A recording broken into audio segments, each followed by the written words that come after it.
Well, so now let's really talk baseball.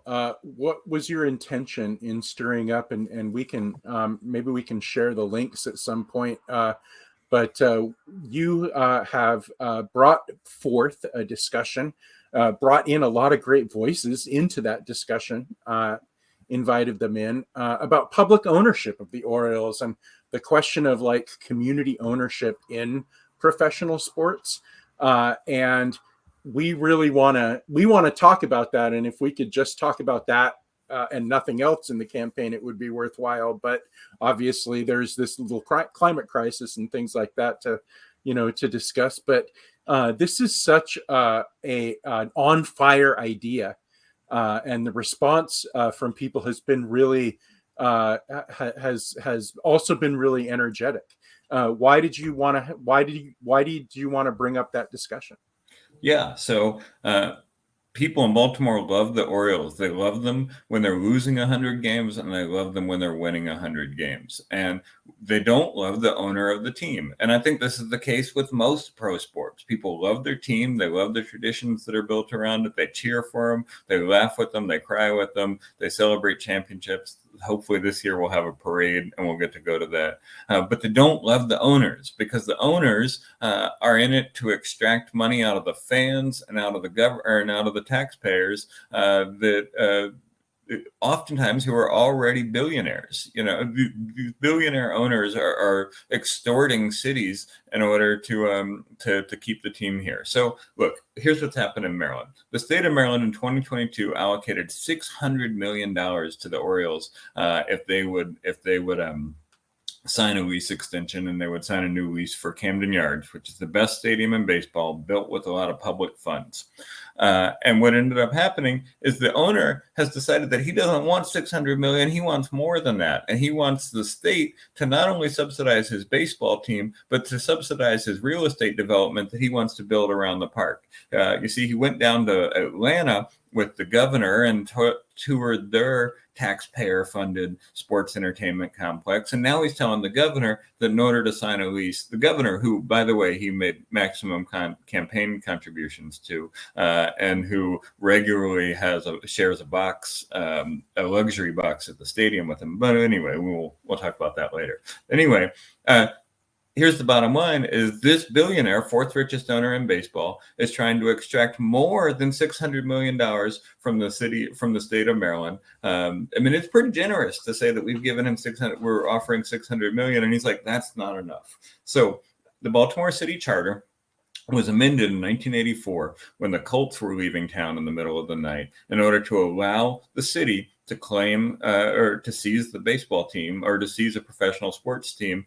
And it is exactly this type of situation that it was amended to do. And so what I think we need to do is to allow the laws that we have in order to stand up to corporations that are trying to extort taxpayers, use those laws, have the state back us up, and go as far as we need to on that. So what I was trying to do in starting that conversation is let people know that there is an option other than just giving the billionaire everything they want or watching your team go to another city in the middle of the night. And there's a great, your opinion piece is on Maryland Matters. And the name of the piece is "It's Time for the State of Maryland to Seriously Consider Public Ownership of the Orioles." It was posted on August 18th. People can go and, it's a very easy piece to find. And we have the links on it on the campaign page, I believe. Yep. And so you kind of go through a lot of these same. Yeah, please. So there's a really good article in the Atlantic this week The Athletic this week by Evan Drellich. And what he's talking about is the way that the entirety of Major League Baseball is running the same scam on cities and states right now. So you have places like Oakland, Anaheim, Milwaukee, Tampa, Baltimore, all of these are facing owners who are threatening to take the team away unless they get government subsidies in order to build their real estate empire. All of these people are billionaires, and all of these people have corporations that are colluding to work together in order to make sure that they can extract as much taxpayer money as they can. And so one of the things that we need here is we need politicians who are willing to stand up to corporations like that and use the power of law and government that they have, right? If Baltimore City's charter says that we can seize the team, then we should seize the team, and we should let the Attorney General defend that in court, because baseball has an antitrust exemption that is given to them by Congress so that they can